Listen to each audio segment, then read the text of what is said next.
What's up, Scrubs? It's Team Table 501 here. I'm Nick, I'm King of the Scrubs, obviously, and today I'm going to bring you a deck tech on my Mono Red Madness deck before Amonkhet comes out.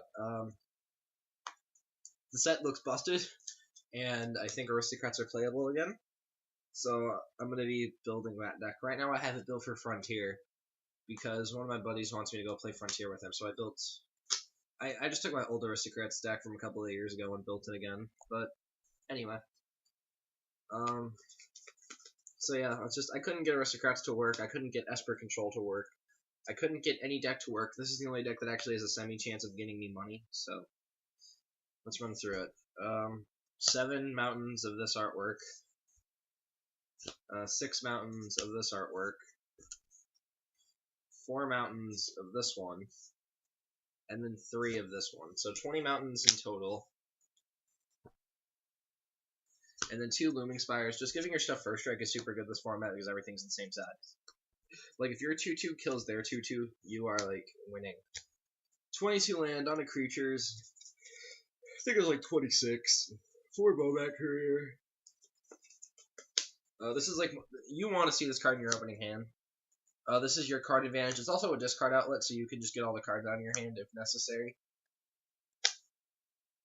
4 Neonate. People forget this thing has Menace, and it's just a discard outlet. On turn 2, if you don't have a 2-drop, you can sack this and play one of your 3-drops, because all the 3-drops have Madness. And then the best card in the deck is Freeblade Vampire. This is how you get your turn 4 kills. You play this on turn 2, a use on turn 3, and then any Madness card on turn 4, and you win. As long as you have a 1-drop to back that up. Do you even need a 1-drop turn 2? Because it's 8. Turn 4. Land. Yeah, you need a 1-drop, because if you have it on turn 4, then they're at 1. So, and then 4 Bloodmad Vampire. This guy just randomly wins games. The fact that he has 4 power is super good, essentially because you're mostly playing him on turn 2 with as a Madness card, thanks to your Insolent Neonate. If I can find it. So, like, you play this turn 1, turn 2, you attack with it, and then during their end step, you use its ability to sack it, and then you play the Blood Mad, and all of a sudden it essentially has haste. It's a 2-mana 4/1 with haste, and when it hits, it gets bigger. So, 2 copies of Stormkirk Occultist. This is a card I thought about moving to the sideboard, but the deck just needs more creatures in the main deck. And if it gets through to your opponent, it's just more card advantage, so it's useful. Then 4 copies of Incorrigible Use. This is like the bread and butter of the deck. This is the payoff for playing Mono Red. Because if you have turn 2 Fury Blade, on turn 3 you can discard the use and it can attack because this is at the beginning of combat step. So you have 8. Like on turn 3 you can attack for 8 and force your opponent to have a removal spell. Otherwise you can do the same thing again by just discarding any card. Really, Maya? It's my sister's dog. I hate it so much. Moving on to the spells, I'm playing 4 Galvanic Bombardment. I don't have Incendiary Flows, but the theory behind this card is that it's just as good as Incendiary Flow, and the fact that it's either going to kill something. It doesn't kill your opponent, which is annoying, but unlike Incendiary Flow, this is good at discard because they stack up in your graveyard. So this can eventually be a 1-mana answer to the Saheeli combo. It can be a 1-mana answer to Hardy Kieran. 3 Lightning Axes. This would be 4, but I cannot find my 4th, unfortunately.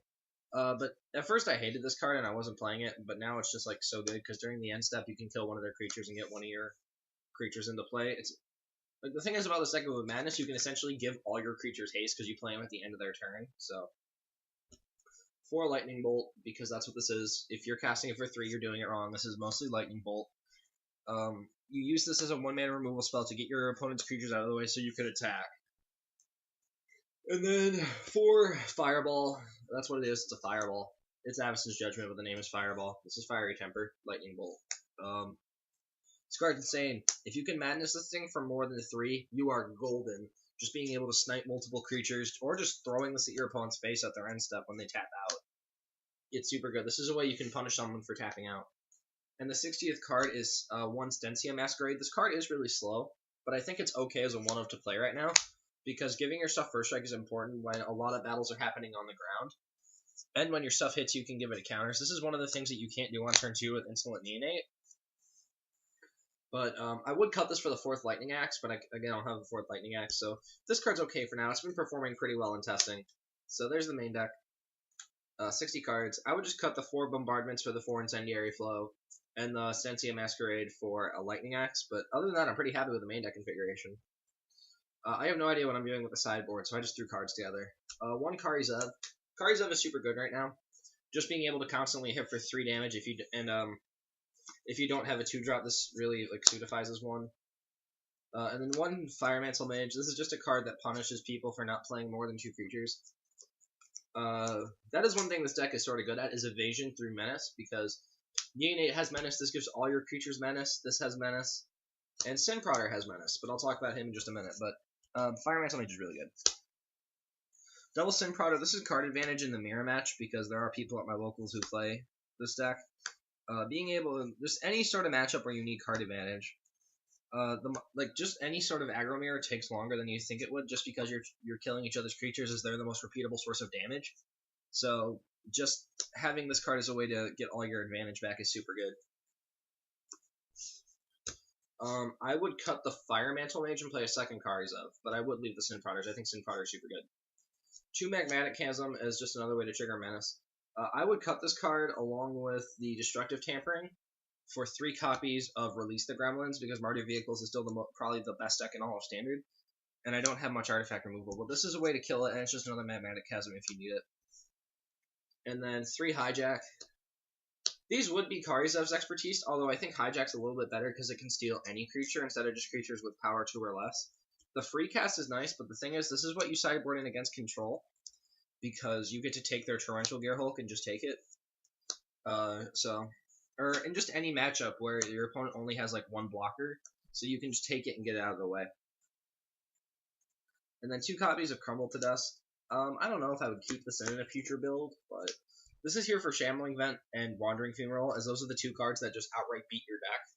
So having answers to them are nice. And then my secret tech is Skin Invasion. It's a 1-mana red enchantment. It makes the enchanted creature attack every turn if able. But when the enchanted creature dies, you get to transform Skin Invasion. So let's just say you have an Insolent Neonate. Like, you play this turn 1, you turn 2 Invasion it, you attack, and then you spend your 1 mana on like a Fiery Temper, it dies, you draw a card, and then Skin Invasion transforms into Skin Shedder, which is a 3/4. So you spent 2 mana, dealt 7 damage, well 4 damage, essentially 7, and now you have a consistent threat that they have to deal with. Sure, Fatal Push still kills it, but Fatal Push is one of those cards. Ugh. The Fatal Push is one of those cards that kills your deck anyway, so why would you bother? And then 1 Implemented Combustion is Saheeli Hate. The way that I play this deck is, like, if you're ever in a Saheeli matchup, if they play turn 3 Saheeli, you mostly ignore it, because usually they're dead, but you spend your burn spell to knock it down below 1. As long as you can get Saheeli to 1 loyalty, then that's fine. But so anyway, that's Mono Red Madness. Nothing special. It's your stereotypical aggro deck. It is a lot of fun to play, actually. It's a lot of math, it's a lot of thinking, and you know, if you run it right, and if you have a good night, you can easily 4-0 or 5-0 and FNM with it. So hopefully next week people will actually come to play Standard. We only had 3 rounds of Standard, and I went 1-1-1 playing Aristocrats. And the only reason I won round 1 is because I got a bye, because a guy showed up late. So, but anyway, guys, it's Team Table 501. I'm King of the Scrubs. Thanks for watching, and get good.